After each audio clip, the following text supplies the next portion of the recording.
In the tunnel. In the tunnel. In the tunnel. You're listening to In the Tunnel.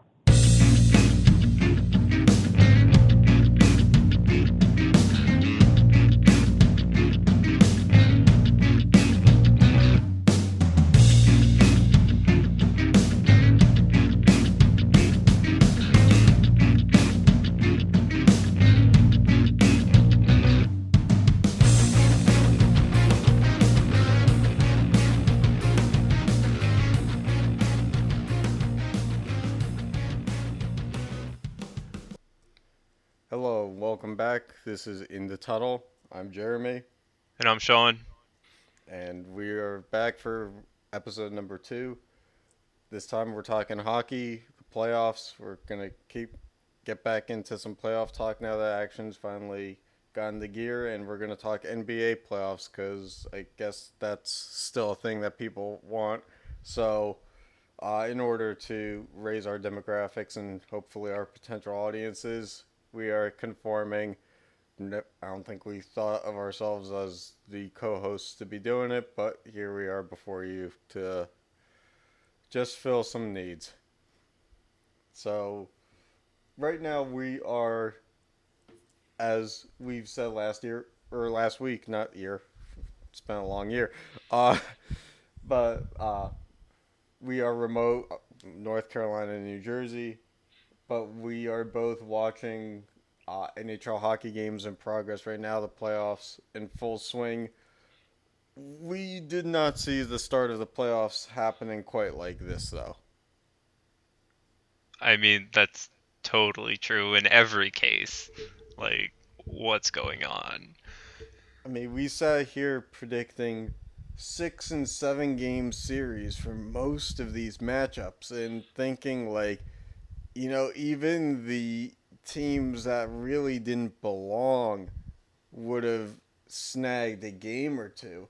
But after like 2, 3 games in each series, uh, really depending on which series we're looking at, it just does not give off that impression at all. I mean, we've got 6 of the 8 series, or playoff matchups, I should say, that are without two winners. Like, and by that I mean you got Boston, you got Columbus, Nashville, San Jose, Tampa Bay. Because right now it's April 16th. It's just all these teams are up 2-0 in their series, and then you got Vegas with a 3-0 series lead. We just didn't see this one coming down like this. Uh, I mean, I can safely say that the only series that we remotely expected to start like this was Nashville and Colorado. yeah, I think that we thought that that was a series that I think, and not that any of us gonna go back and check. Let's be honest. Uh, but we thought that was probably gonna be a 5 game series. We probably thought Colorado stole one at home or something. But like, and that one's actually been more interesting than it looked on from afar because Colorado's kind of had like their moments and have stayed in games longer than we were anticipating. I think we thought Nashville was just going to run away with it. And the Colorado Avalanche have been sticking around. They just are. They find the door to leave the arena a few minutes earlier than the Predators do, it seems. And they just kind of like take their exit while the Predators are kind of like, oh, well, it is the third period. Let's strike a few more times. Yeah. I mean, so let's just get into it and talk about the two interesting series, we'll call them, right? So we have Mm-hmm. the Battle of Pennsylvania and Winnipeg and Minnesota. Yeah, and we say that these are the two interesting series just because both teams in each of those have actually won a game. Like, let's not I kid mean, ourselves here. Winnipeg looks strong in their first 2 games. to be fair, they did, but Minnesota didn't look like they were out of it. The first N- game, I watched the entirety of the first game. Like most of the game was really, really close, and they only got that goal in the third period, and then kind of just like cruised with it. But No, that's true, and I just think that maybe I'm a little biased because right now you look at teams like Minnesota that haven't really won in recent years, despite whatever roster they put together. And for me, it's just an expectation that they're going to fold at some point. They haven't really gotten out of the first two rounds. I dare say they're kind of a Western Conference Capitals team. So it's just, you know, I expected Winnipeg to come out just on fire. And like you said, they've been playing close games. I just don't know that Minnesota can top them. That Winnipeg home ice advantage, that atmosphere was wild. yeah, but I mean, Minnesota did come back and win the third game, which was at home.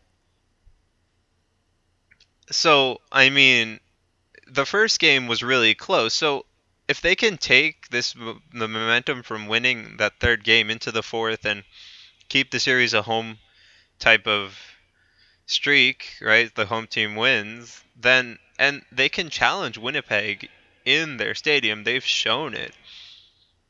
Yeah, I mean, that's true. it's gonna be like they do have to put a really good showing out for game 4 though. Yeah, no, you're absolutely right. I think. Oh, excuse me. Winning games at home does wonders for you, but unfortunately, a 7 game series means eventually you still have to win a game somewhere else. Yeah, if you're the lower seed, definitely. But Yeah. I mean, I think they can. I mean, the games have been close. It's not like teams getting blown out all the time.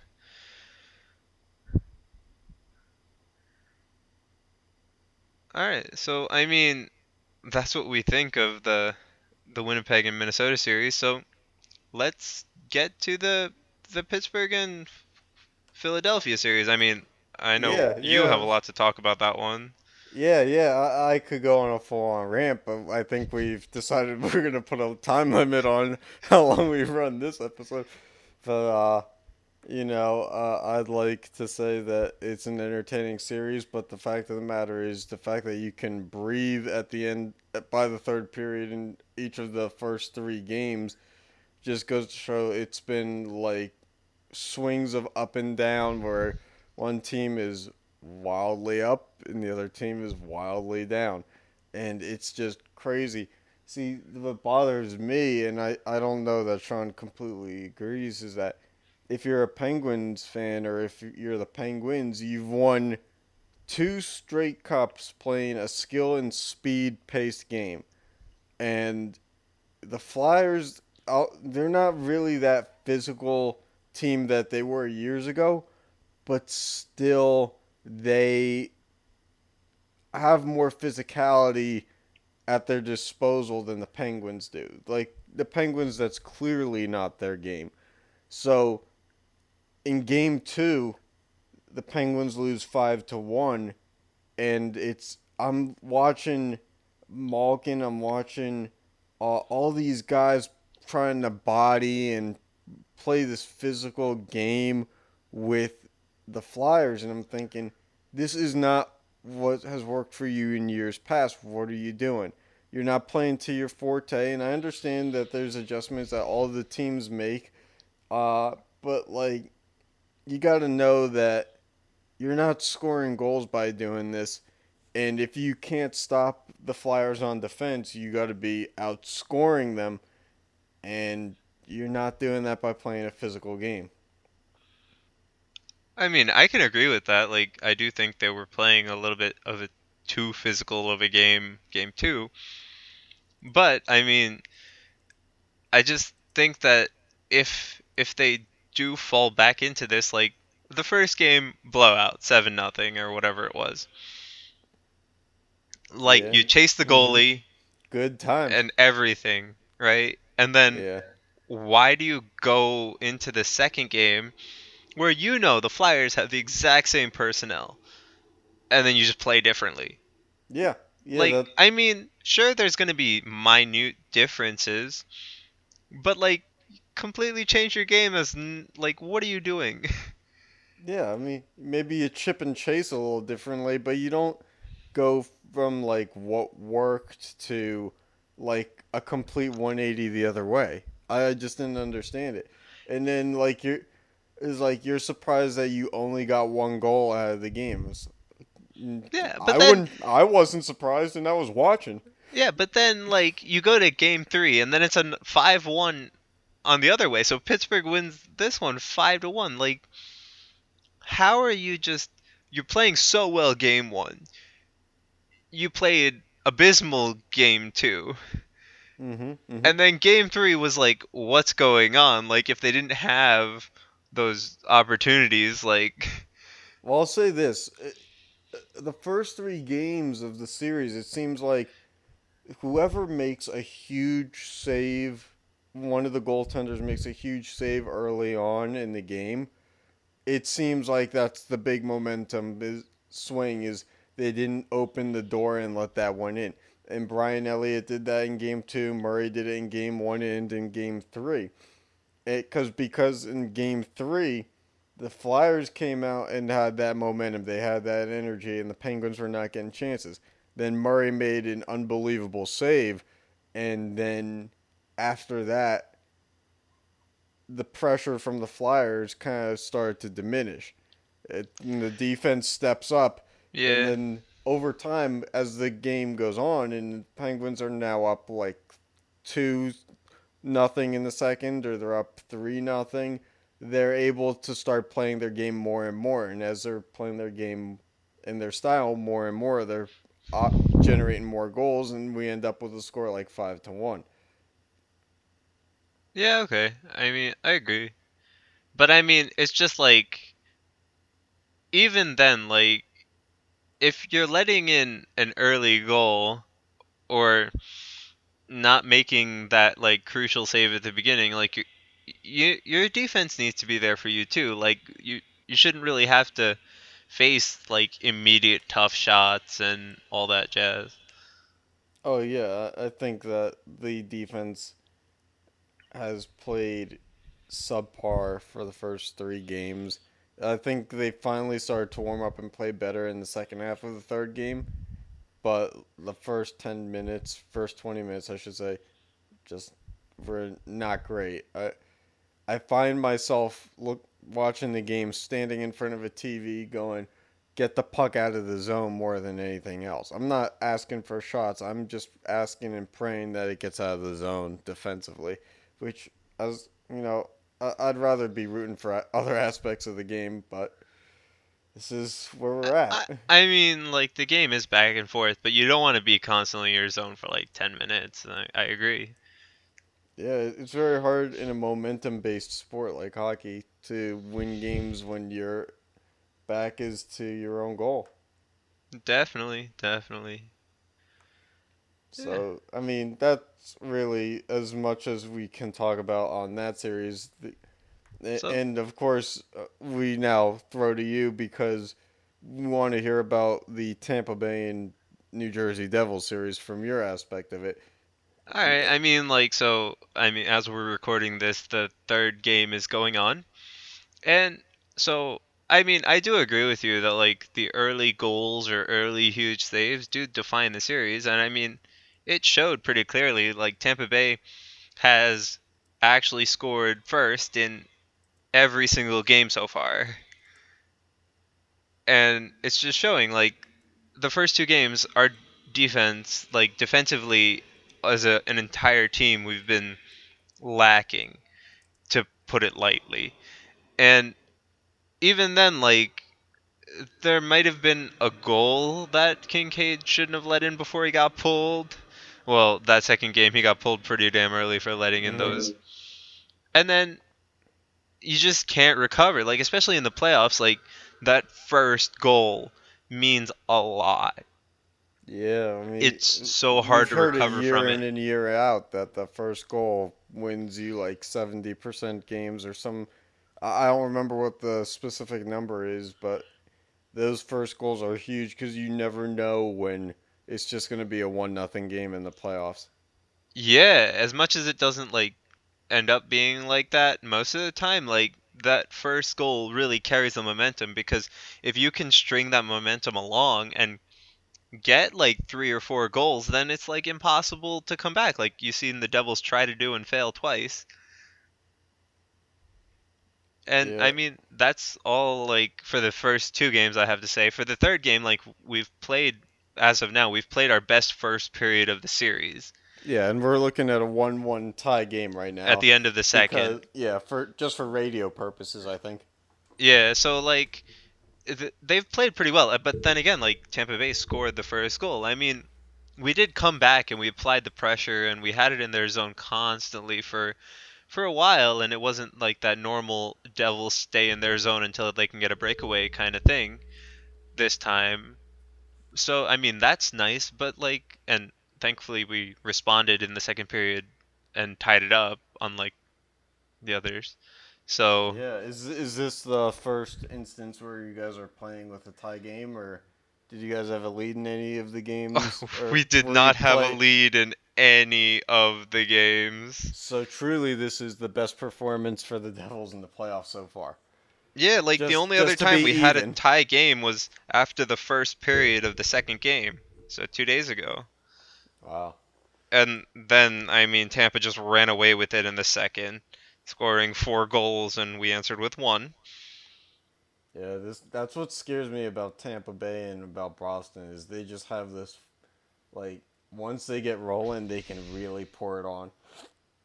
Yeah, and it's just like, it's so hard to come back. Like, because the first game, right? Tampa scored 3 in a row. We could only respond with 2 before we had to pull our goalie, and then they just empty netted.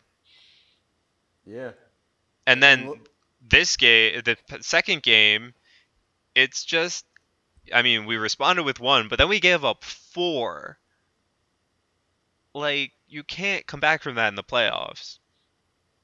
yeah, I mean, I think excuse me, the same can be said for the Boston series. Is you look at what's going on with how they just absolutely pour it on. I could swear I walked out of my room the other day and walked back in 15 minutes later, and it's like, oh wow, it's 4-0 Boston in the first period with 5 minutes left in the first. And it's like, you know, you think that Toronto's playing this balanced game, and it just all of It a sudden disappears in it's not clicking Boston. for them until this Yeah, game. Like, so their game's also in progress, right? So they have like 4 minutes left in the third. yeah. So, I Um, mean, that might. Toronto's up 4-2, but like this game was close for most of it. Yeah. So the question is do we have the same scenario with Boston and Toronto as we do with Minnesota and Winnipeg? Is do we have a situation where it's going to be split series after 4 because everybody takes their home ice uh, games as wins, and then all of a sudden you got to turn around and say, well, someone's got to lose at home. Well, I don't know. I think Boston can win a home game against Toronto, an away game against Toronto. Yeah, I think that they could too. I'm just in terms of the trend, it appears like it's heading that way, and I was just curious as if to see, do you think that Toronto steps up and makes it that kind of environment where it's just impossible for the away team to win, or is there still that very realistic chance that Boston can take it? I think there's a realistic chance that Boston can take it. I think that firepower is just too good to be able to contain with a fan environment and with the product on the ice for Toronto. I think you're right. Yeah. And So, then, yeah, I think we're all surprised with what's going on that the Capitals, well, I perennial mean, losers of the second round, might not even make it there this year. yeah. I From mean, President's Trophy to RIP, essentially. yeah, but I mean, like they 2 close games with Columbus. Like nobody said this would be an easy series either. And the That's the true, but record right the now is deceiving. Both games went to overtime. So these games were hmm close. So that's why like these games really do show what we were saying, and this series can be really close. It's just both times tipped the favor of Columbus in overtime. yeah, and it makes you wonder because you have the all pro or not all pro, all star goaltender in Holtby sitting on the bench because Grubauer was the hot goaltender going into the playoffs. Is it now time for him to take the back seat because he has let in those two game winners from Columbus? Holtby's the one that let them in, didn't they? Or was it Grubauer? No, Grubauer did. They are no, Grubauer aren't they? started both games. Yeah. So I mean, I think they should like. I mean, like the Devils did. The Devils gave Schneider the reins, right? For Game 3. So I don't think if you have to change your goalie for this game because if you lose this game, you're not throwing your other goalie into a do or die situation. Yeah, it's. I think you get a little bit more composure and you can get back into your groove if you just give Holtby game three. Yeah, but we'll see. Whatever. Yeah, I mean we've seen Holtby get chased in the playoffs too, so there's no guarantee either way. But you got to think that Grubauer, hot streaks end for a reason, and I his mean, might have just run out at the wrong time. you're seeing it in Kincaid, you're seeing it in Grubauer. Those are your two hot streak goalies going into the Yeah, and boy, postseason. they're fizzling out quick. Yeah. All right, so let's hit the rest of the West, man. So Yeah, I let's talk about the Battle of California, Anaheim versus San Jose first. yeah. Didn't we like sit here last week and both pick the Sharks to lose the series? Yeah. And, Yep. and we sit here so This far week, being wrong because very wrong. Anaheim hasn't really done much of anything in this series. It seems like. Yeah, their game's tonight, so Yeah, and we'll see. hot take, we probably will not be watching that one. It's way too late for Eastern time, man. Yeah, well, not even that, just because it all depends on what goes on with these East Coast games. I think with the Devils fan on the line here, I think one game might be enough. Yeah, I mean, San Jose has really stepped it up in my opinion. Yeah, and I didn't really see that one coming. Yeah, The Evander Kane edition was nice, but I don't think we thought that was going to do much of anything.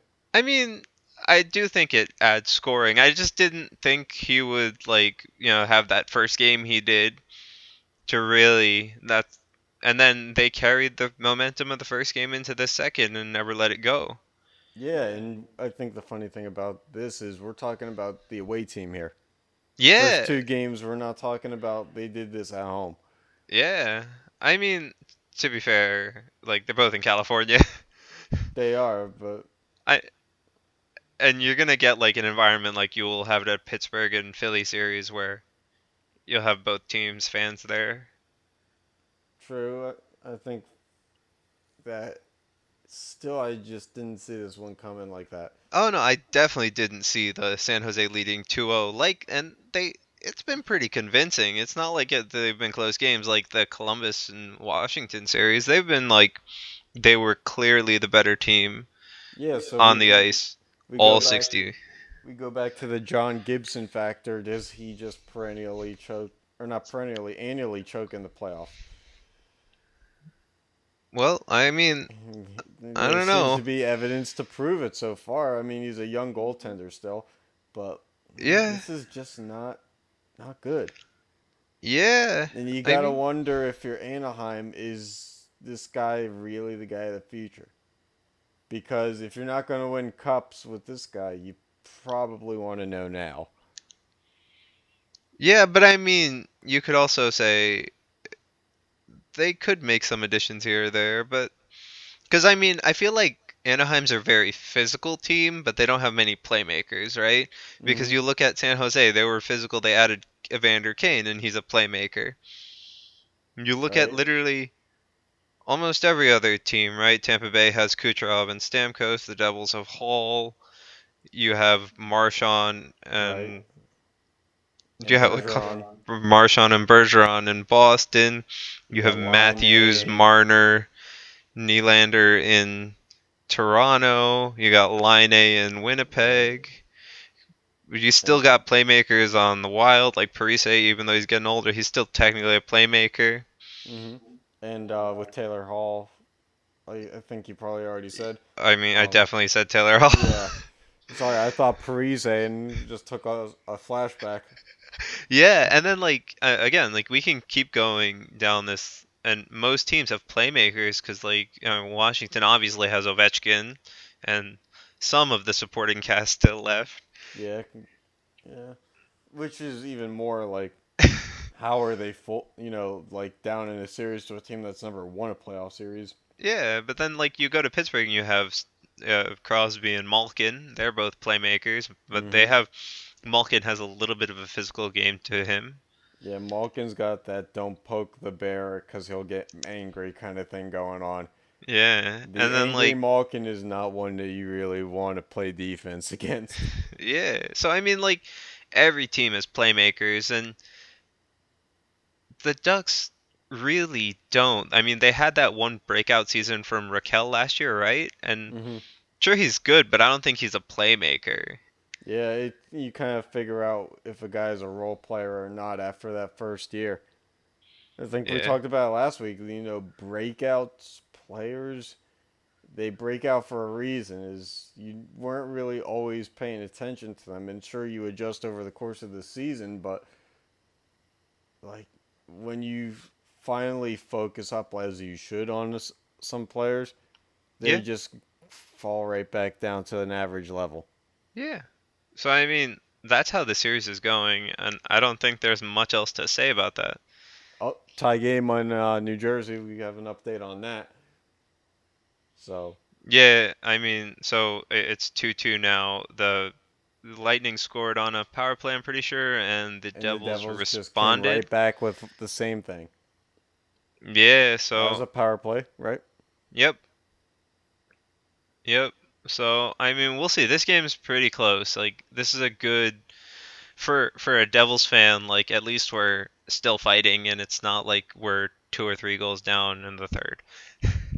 Yeah, and we'll touch on in a few minutes, but update in the basketball world, there's games going on. So we'll touch on that in a few minutes. I think we just Well, got a we'll couple topics left. try. Yeah, we're gonna try. It's hard for us to cover sports that take 7 hours to complete. Um, so really, other than that, what do we have to talk about So in I mean, I terms want to of? get to Vegas and Los Angeles last. So Okay. let's talk about like we touched on Nashville and Colorado. That series is going just how I expected. Yeah, except from my end, I didn't expect Colorado to put up the number of goals that they have. I didn't expect a one goal game in game two. Yeah, true. I mean, they got a lot of clean shots, and but the thing is, right? Even Colorado has playmakers, right? Like Oh yeah, Blake Como. no, like McKinnon is a playmaker. Landeskog can do things. Kerfoot is like coming out, like this is his first season, so we'll see what he can do. But like they have McKinnon and a supporting cast of people who can still make plays. That's why they can score a lot. Yeah, But and like, then they have Jonathan Bernier, the human welcome mat, playing goal because it just welcomes well, everybody right in. I mean, the problem is you lost your goaltender 3 or 4 games before the end of the season, and that sucks. Like, It does, but let's not pretend that Varlamov, as he's a pretty good goaltender, but he's he better hasn't than been Bernier. elite. He hasn't been elite for years. But he's He he came to carried the team. prominence in that like 0809 Capitals year. Yeah, but the thing is, right? they lost Varlamov and they almost missed the playoffs because he was at least solid enough to give them a fighting chance. No, that's In true. in the like they missed it the last couple of games they were without him and they almost missed, but it was a battle of who didn't want to go to the playoffs in St. Louis and Colorado because they were playing equally as bad. Yeah, yeah, and this might be the only time that St. Louis has finished a season with a real win. Just because if between the two teams that were going to get smoked, at least St. Louis got a few days' notice. Yeah, so I mean that series is going exactly how I expected it. Because I mean both teams have playmakers, so you're gonna get some goals. I mean, sure, Yeah. one goal game is not 100% what I expected. Because Not, I thought, I think, especially in Nashville as the setting, I expect that more in Colorado than I did in Nashville. oh yeah, yeah. I mean, yeah, but like again, I don't like a lot. Also, a lot of Colorado's players are younger, so how much does the setting of where they're playing actually affect them? It's more of like playoff jitters and stuff like that. Right, so it might affect more. But I don't know, like eh, true, but like again, like what else? I just see these two teams like you're gonna get both sides to score, and I just think Nashville's gonna win because they can stop more pucks, which is Yeah. turning out to be a little hard for So them. it comes down to having an elite goaltender versus a very crappy one. Well, again, but they lost their pretty average goaltender. Yeah.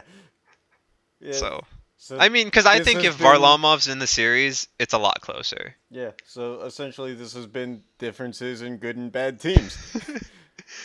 But I do think if Playoff Varlamov's, edition.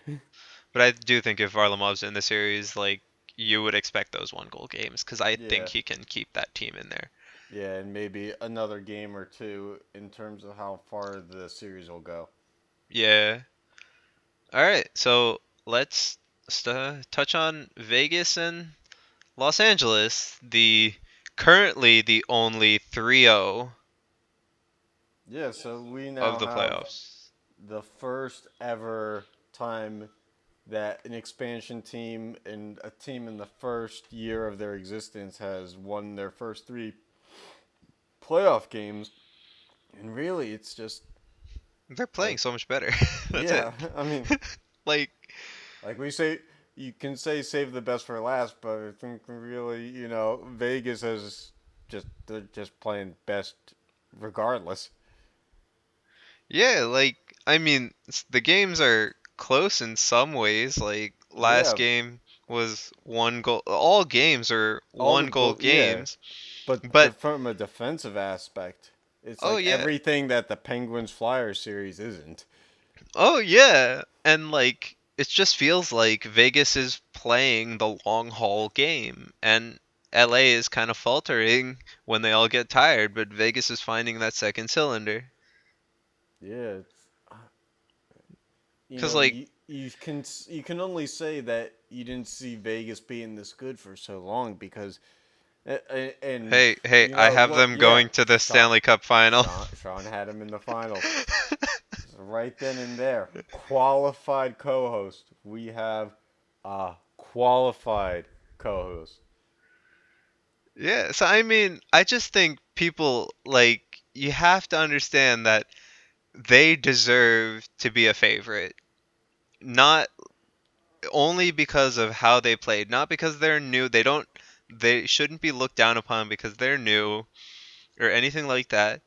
They deserve to be a favorite due to how they played in the regular season. And sure, they faltered a little bit at the end, but they showed you they're picking it up. They're playing playoff hockey, those nitty-gritty tight games that are really defensive in nature.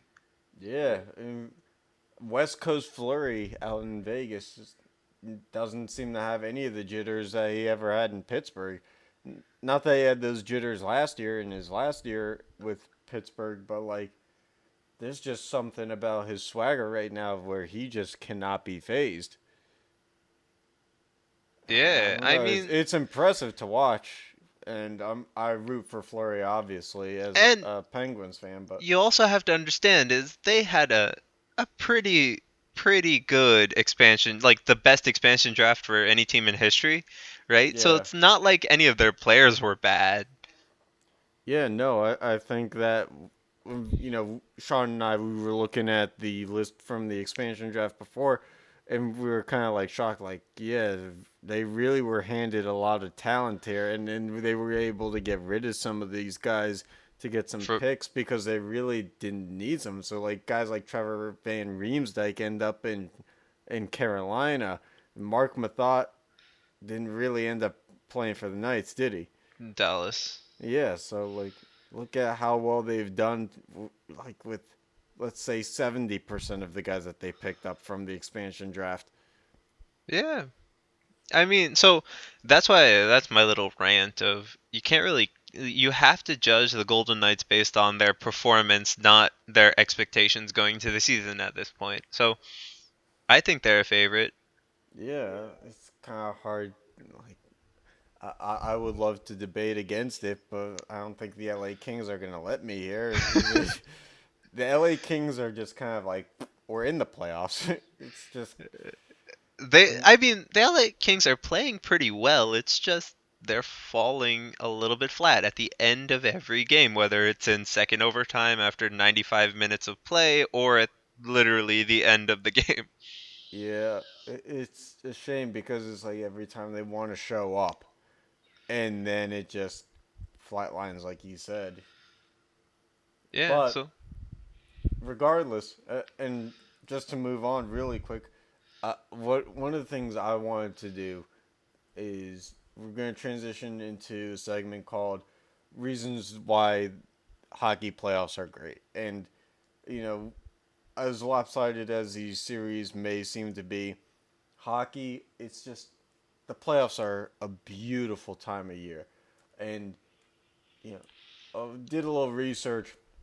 And my first point was that in the regular season, we're talking any from October till the first week of April, about 6.5 months span, you have 21 suspensions in the whole regular season. We have been through like 2 games of each of these playoff series. We're already at 3 suspensions in the playoffs. These teams and these players know that emotionally it just kicks up another notch in the playoffs. It just makes it so much more fun to watch. And we're not even talking about fighting. We're just talking these guys are putting in an extra gear. They're fighting for the guys staying to the left and right of them. It's just so more passion and more fun to watch. And meanwhile, you look at the NBA, you look at some other sports, you just don't really see that. It's more of a story of what they're doing off. there's there is so much more intensity in hockey at as you come to playoff time, and it really does show. Yeah, and like when we say that there's 3 guys who have been suspended, Too. we're not even talking about the guys who could have been suspended. Yeah. Like there's some borderline stuff where we go, wow, that didn't warrant it. So Yeah, but I mean, so we have the list. It was Drew Doughty who got 1 game, and Nazim Kadri who got 3 games. yeah, So and then we had that was my bad. Like you said, it was 2, not 3, because Tom Wilson of the Capitals got 0 games for his actions out in that was game 1 against the Blue mhm. Jackets. Yeah, all these things happened game one. By the Yeah, way, yeah, we just happened to be. We're gonna wait a little while to record. Uh, yeah. So I mean, that's a good and bad thing, but it shows you the intensity of like the playoffs, how it really ramps up, and that's just a great thing about like the hype that builds to the playoffs and how everybody just keeps getting more intense, and then the playoff games are so intense and so like if you're even just watching a game on TV you can hear the crowd no oh matter yeah. where, Oh, like what and arena that's you're just so watching. beautiful.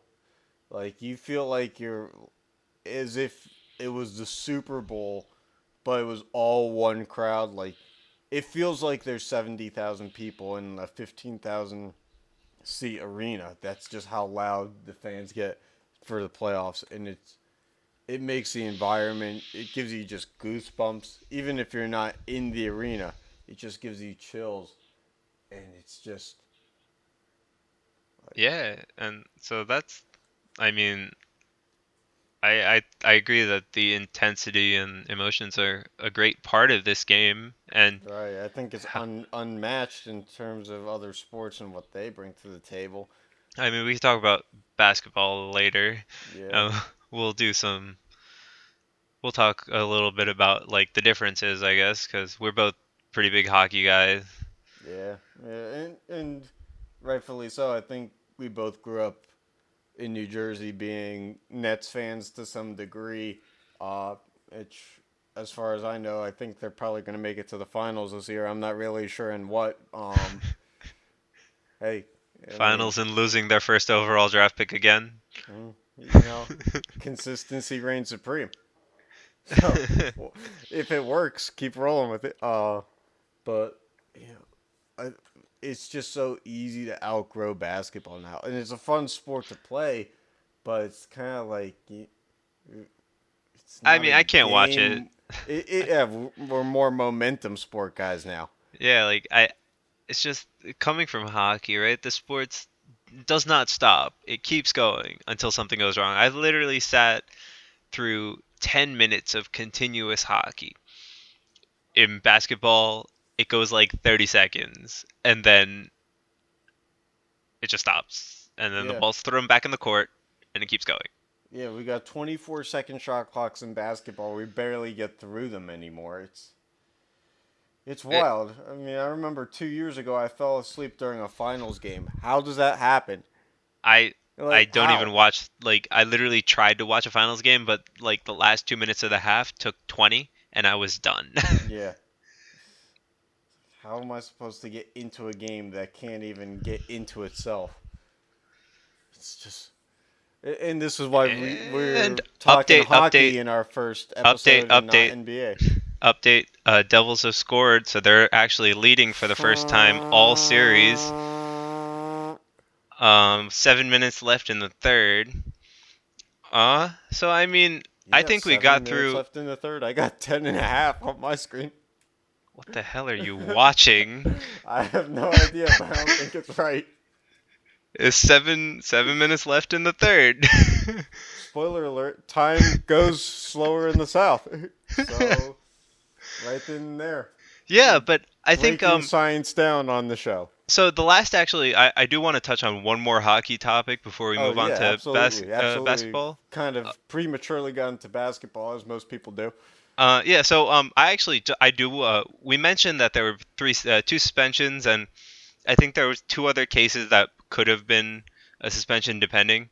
So I do want to talk about the Department of Player Safety, or DOPS. Um because if you look at them, like, I mean, Kadri definitely a warranted suspension. Like, Right. if And you he do kind of has that a crap, reputation, too. yeah, but if you do that crap, I don't care. You're out of the game. Get a suspension, right? But Doughty's suspension, that was a little iffy. I mean, I can see where they're coming from by doing it, but if you're not consistent during the regular season and you do it now, there's a Yeah. little.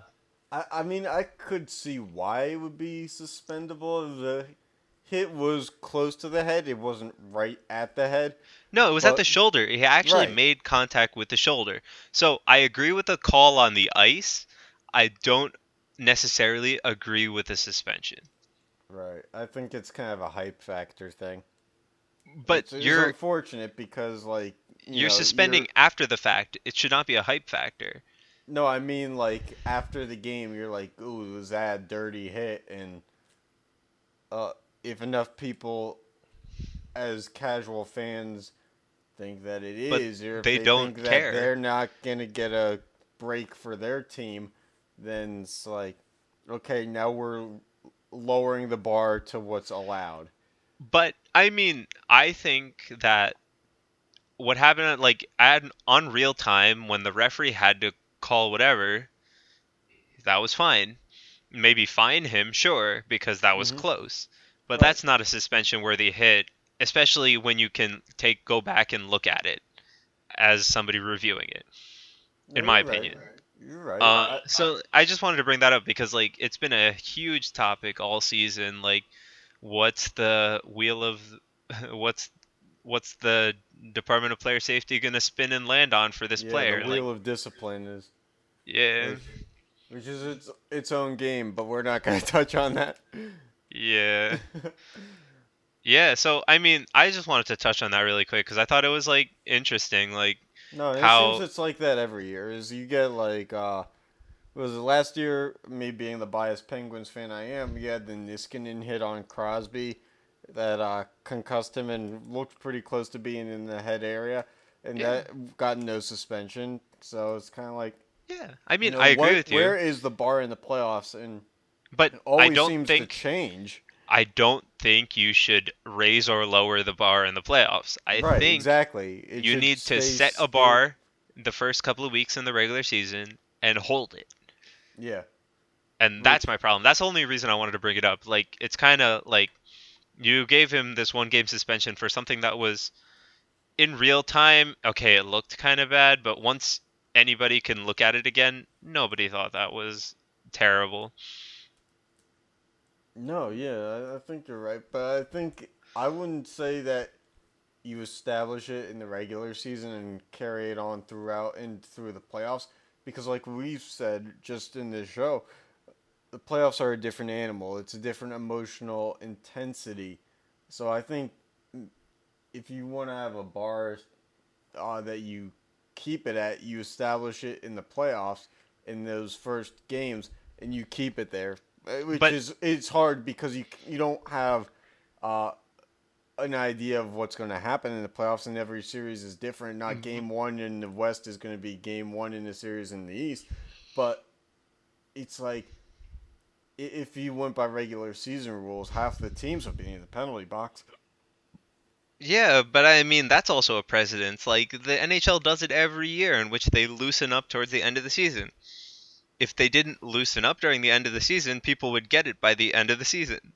And they wouldn't do that stuff. No, that's true. Can't Because, argue with that logic. I mean, both of us see it every year that, oh, what would have been called a slash or a hook in game one is now just normal play in game 80. Yeah, And I yeah, think that's it's wrong too. I mean, I am okay with loosening a little bit to allow a more physical game, but like there are some things where it's just like I know you would have called that. Why aren't you right. calling And that? like you said, we're talking about the Department of Player Safety, and if you're fluctuating on what the level is for player safety, there's probably going to be some arguments between the Players Association and the league soon. We're Yeah, I not think if trying to I was see the another league, I'd be lockout. initiating. But Yeah. no, there's no lockout until the 2021 season, possibly. I think it is. Hmm. That's the current CBA. So let's see how long they can hold a grudge. Hmm, we'll see. All right, well, I think I've touched on everything I want. You wanna? Yeah, I mean, I don't really think I have anything else for hockey to. Uh, oh, I did have one more thing. My question, just because of the Avalanche Predator series that we touched on earlier, do we think that the Predators are still the team to beat? And by team to beat, we go hand in hand with the fact that they won the President's Trophy. Are they the team to beat? A one goal win at home against the Avalanche, uh, not playing their 100% greatest games yet. Do I they look think weak? I think it's like I mean that was one game, right? So Mm-hmm. I'm not gonna just totally take them out after two games, right? I mean they still won them, No, I mean that's and true, it's and only like been two games, and we'll see. Like what really matters is can they play on the road, right? Even though they have the President's Trophy and always gonna play home, somebody's gonna beat them at home at some point. It's not like none of these teams are gonna be easy. yeah, no, that's true, and I mean, we've seen a How President's do they Trophy bounce back winner on the go road, right? down a bunch. So Yeah, like come back after round one and depending on, or even next week, like when we come back on, like we'll revisit it then because we'll have seen how they can play on the road. Yeah, Be- and we'll see how that Colorado atmosphere is like because I don't think we're expecting it to be anything like what it is in Nashville. But it might just be enough to sway the series a little bit. You never know. It's the yeah, beauty of the playoffs, part two. yeah. So, all right, with the hockey talk coming to a close, it's time to move on to these two talk about some basketball, which I don't think any of us have watched. Either of us have watched much of the regular Yeah, season. yeah. Apparently, not only is it still happens to be every year. They don't just pick two teams out of a bowl that just contains pieces of paper saying Warriors and Cavs anymore. I guess they just decide Well, that. actually, so at least like I do think that these playoffs are probably the least set in stone. Like if you asked me last year and the year before, I was like I literally told my friends like why are you even watching the NBA playoffs? Like come back Right? in the finals when it's Yeah. Warriors Cavs. This year I'm not saying that Oh, and why is that? because I think I think the Sixers are making it out of the first round, right? So then they play the winner of Celtics Bucks. And if the Cavs make it, because I think the who's leading that series? Oh, the Pacers took game one Yeah, the Pacers took by game like one, right? 18 points. Yeah, so I mean the Cavs have, and I mean prior to this, the Cavs hadn't been looking good anyway, so they went all the way down to the Yeah. fourth seed. Yeah, and I thought it was kind of funny. We were talking about this before the show. Was that like credit to the Sixers for being able to build through the draft, but they went from like Zero. nothing to the 3 seed in the East real quick. Like they didn't take a 7 seed one year and then a 4 seed the next year. They just went straight to the 3 seed, which kind of speaks to how lopsided the NBA can be. I And I credit know. too if you can build teams right, like the Sixers did. I But mean like it just goes to show that other teams don't have that. also I brought up so my big qualm with it is there are five starters and Right. they're on the court for most of the game, right? So you tank enough for 5 years, you get five really good players. Well, in theory, there's always busts and stuff. Like Well, they yeah, but you can drafted Drew, always like, they drafted a center at like in the top three a few years ago. Spoiler alert: he's like barely playing for the Nets right now. well, yeah, but I mean, you don't need five. You're not replacing your entire team, but you're if you make on two or three of them, you're immediately a contender because they're playing 30 minutes a night and have a 48-minute game. No, yeah, you're right, and it's just. I So, I mean, mean, props that's to my big thing. Philadelphia in that regard. I mean, me personally, I'd love to see Philadelphia win it all.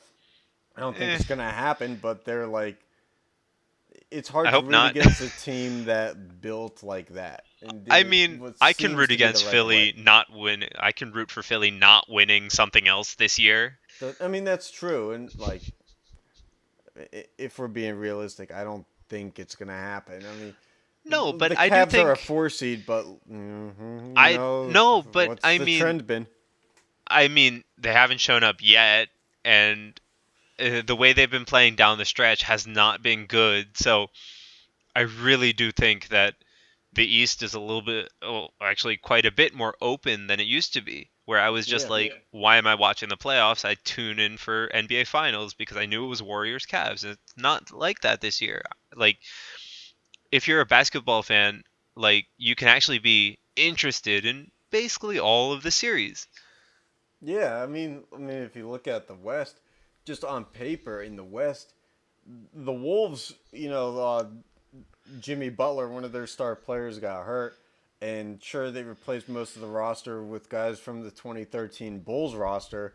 It seems like they got Derrick Rose on the bench. Jeff Teague wasn't a former Bulls player, but like all these guys who are like proven veterans that kind of fell off a little, they stepped Yeah. up to some extent and got the Wolves to the playoffs. But Yeah. like, and it should make things more interesting than like, I don't know, if you had the Suns in the playoffs and you knew like, well, it's just not gonna, it's only gonna go one way. But a Yeah. Warriors Spurs series is nice on paper. Unfortunately, the Spurs' best player, Kawhi Leonard, has been MIA pretty much all year with an injury he's been cleared to come back from, and actually came out today. He's just not going to play at all for the rest of the year. I don't think either of us are informed enough to know what the story behind that is, if there's Not a more to clue. it than just an injury. So Not a we're clue. gonna make it up and say that he's a crybaby. Probably not true, but if you've been cleared to play and you don't come back to play, I mean, you're getting paid pretty good money to play a game here. It's, I you mean, know, even Johansson, he came back this game, right? And he was out from a Brad Marchand hit, yeah. right? Back to hockey talk for a second, but yeah. Well, I mean, I'm just trying to compare injuries, Oh right? yeah, So, yeah. I mean, so I don't fault Marchand you for was that. cleared to play about 3 games before the end of the regular season, and I mean, it's a concussion, so I'm glad they took it safe. But I mean, he was on the ice practicing every day and getting ready for that time when they would call on him, and I don't see that in Kawhi Leonard. Yeah, you're not Like, seeing much of anything in Kawhi Leonard for the past months. It seems like this is a guy who's like a top 5 player in the league, just disappearing. Which makes the league a lot more fun. Nothing like when your best players come together and don't show up. But yeah. also, not to take anything away from uh, how severe these injuries for NBA players can be, but these NBA players aren't hockey tough. I mean, let me just stick with Boston teams right now. You got Gordon Hayward and Kyrie Irving, 2 guys who aren't playing for the rest of the year for Boston. These Kyrie on his own was a guy who was supposed to come back. His injury was only supposed to be I mean, a couple weeks, and Hayward was the entire season, and yeah, for a yeah, good reason. But yeah. But Kyrie is like, it was only supposed to be a few week injury. He'll be out until like the first round of the playoffs, and then we find out like, oh, he's just playing out. But meanwhile, a few years ago for the Bruins in the conference finals, a guy blocked the shot and broke his leg, stayed out and stayed in the game, finished his shift. he So, didn't finish his shift; he finished the game. no, well, I'm talking about Gregory Campbell for the Bruins. He finished the shift, but there have been other players who finished the game. Yeah, But I just mean, this, that's also it's, culture, right? Like, yeah, I just feel like born basketball's winners. more of a solo sport and hockey's more of a team sport. So like, Yeah, nobody yeah, wants to be the guy to let the team down. And in basketball, it's like, well, I just don't feel like scoring 30 points today. yeah. Someone will spot me. I gotta get my assist numbers up. Yeah. Which was actually one of the things that I think I heard about.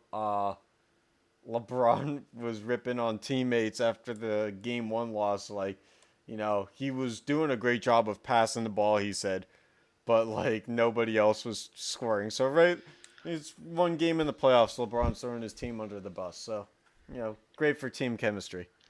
Not Yeah. a toxic locker room at all, especially after you traded half the team away and brought in new guys. That definitely isn't going to be self-destructive. Yeah.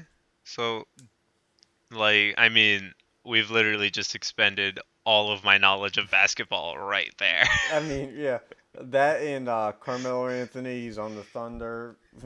Just he's kind Yeah. of like your Alex Ovechkin of basketball. Dude, he's like the He's not. Yarmir Yager of basketball. He's Yeah, like, but I don't want to stop yeah, but playing. no, but Yager's won cups. Carmelo Anthony hasn't won a title. Yeah, true, So true. But like, that the thing is, like, he didn't quit after his peak. He's just like, I'm still good enough, and that's the type of player who goes to the Nets. yeah, which is weird because Because normally he went that's to the the kind of Thunder. that's the kind of player that goes to the Knicks, but he was already there. No, but that's no.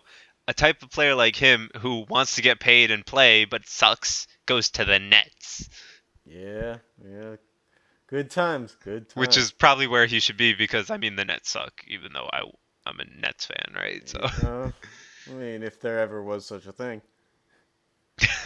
I mean back in '03 there was. Yeah, back in the day.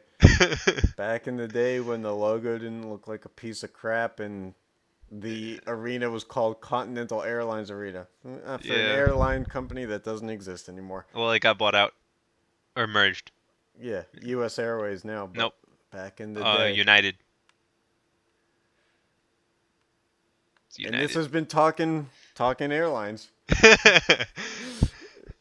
Yeah. So right then I and mean, there, the yeah. So times change, but the Brooklyn Nets draft picks don't because they give them all away. yep. And, So I and mean, that's very relevant to playoff basketball because, well, all those draft picks that Brooklyn traded away end up being on playoff teams, I guess.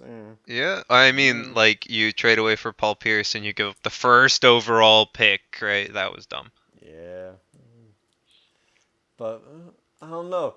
It should be more interesting, like you said, than recent years. I just don't know that it can't be those same teams again. I think that the West is a little more competitive than the East, but the East is like the Celtics are the 2 seed, but they're not the strongest 2 seed. The Raptors are the number 1 seed, but I actually heard listening to, pardon my take, a Barstool podcast today, is Kyle Lowry said in the post game interview they've lost so many home game ones in like the time that the Raptors have been good that they were treating game one like game seven. Yeah. This is the first game of the playoffs. They're treating it like do or die. That's you can't do that. I mean, like, what's game seven then? Is you're gonna run out of I mean, energy and I think collapse. no, but I think there is merit to a thinking like that. I'm not saying it's the right thing to do, but treating every game like it's its own, right? That's one Mm, thing. Like, because some people, like some teams, they go in and it's like, oh, it's game one. If we lose, it doesn't matter, right?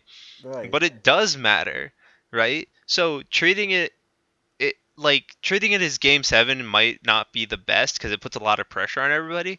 But you have to learn to treat every game like it's its own, right? So if you win game one, you have to forget it and go to game two. If you Right. lose game one, you have to forget it and go to game two. Any sport that has, series as their playoff format. Yeah, and I think that holds water for sure. I'm just not sure that like But I in think this yeah, 7 game series you can't say that the first game is game seven because you got to give yourself like a little bit of a, a fallback. Like, and I don't mean like uh able to slack off, but you have to be able to know that you have a margin for error. yep. And like game seven right off the bat, it's like, if you make it to the third round, you're gonna be like a starting lineup of dead horses at that rate.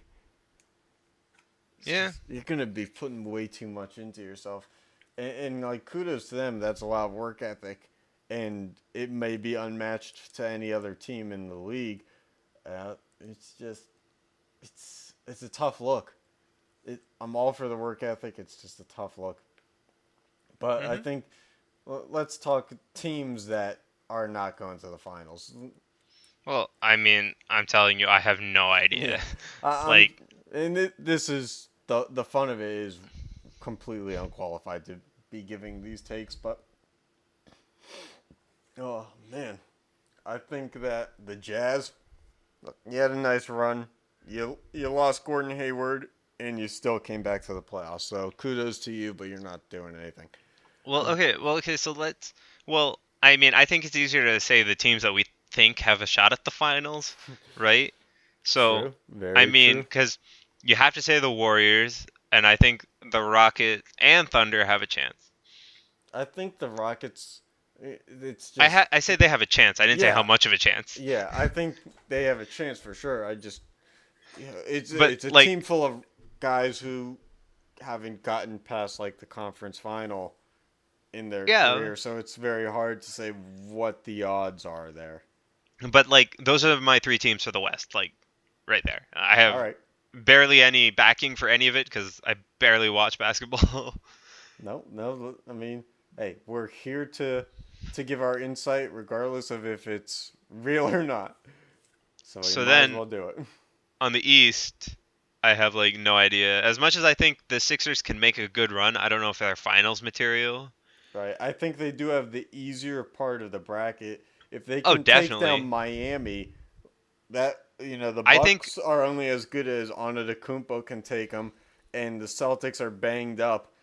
So Sixers, if they can win the series, I think they got a decent chance to get to the conference final. yeah. I mean I agree with you, but I don't think they're NBA finals material. Yeah, I don't think that this year is their year for that. I think they need a little bit more depth for that. And at the same time, like the Cavs Pacers series is looking to be a close like it's looking that they're not going to win it cleanly if Yeah, the Cavs do win it. and that's gonna be, I guess, if you're a basketball fan, fun to watch. Yeah. I don't really want to watch LeBron James up and down the court bitching the refs. But I guess if you're a basketball fan, you kind of root for the Pacers if you're a neutral fan, just because like It'll be if you different. want to see, yeah, you want to see something different. You want to see a story. You want to see LeBron butt hurt a little bit, and he kind of. But at the same time, you're like, if that's how it goes down, is LeBron going to change teams again because he has the option to now?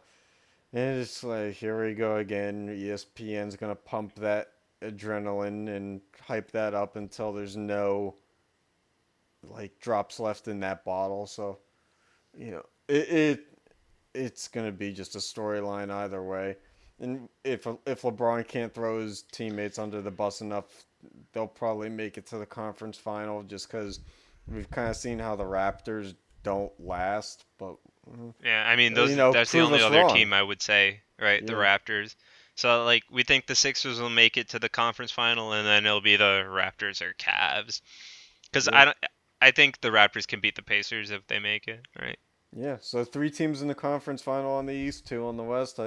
Or no, three on the West. So you know, uh, that's definitely how brackets work. Three Well, teams in I mean the we're just saying who we think has the better shot, right? right. Like Yeah, but in terms of joking around, I think yeah. that we go with three teams aside. All right, well, Yeah. So this has been basketball talking.